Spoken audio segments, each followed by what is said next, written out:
as a strategy, what are the core things that we need to be thinking about when we're going to go off and start curating? Because a lot of the people that we're talking to have not done this at all. So think about some of the things maybe that you did at LinkedIn, or some of the things that you would do differently this time. What would be like a few things that you would say, these are the things that you really need to be considering when you're going to curate? Right. So I think that first of all, you need to think about content curation as part of an overall larger learning strategy. Yeah. You have to figure out,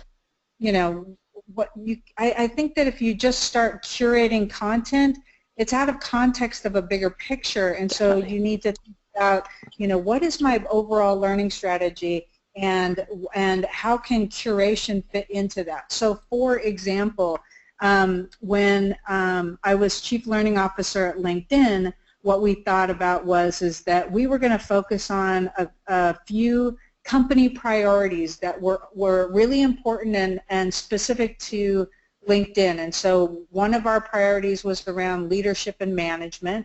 Mm-hmm. One of our priorities was around onboarding our employees, and then the third was around engineering boot camp. And so those were the three things we were going to focus on, and then we said, okay, well, let's figure out then a curation. So that was the content that we were going to use our internal resources to actually design and develop content for those areas. And as I said earlier, the reason we picked those three is those were three things that we didn't feel like any other generic or content that was readily available could fit those needs. Especially people might say, oh, that's interesting for leadership and management, but really we wanted to specifically build a leadership and management experience around our own culture and values, and so you weren't going to be able to find that elsewhere. Now we could supplement that learning experience with curated content, which is actually, I think, is a great part of your learning strategy, is to always supplement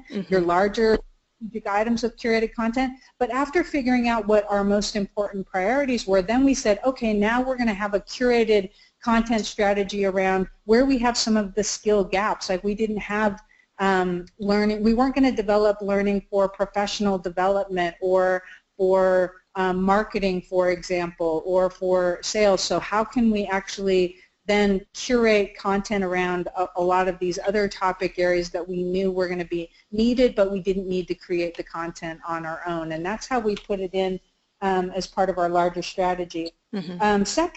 Second of all, so that's the first thing I think you should consider when you're trying to think about a curation strategy. The second thing I think you should think about is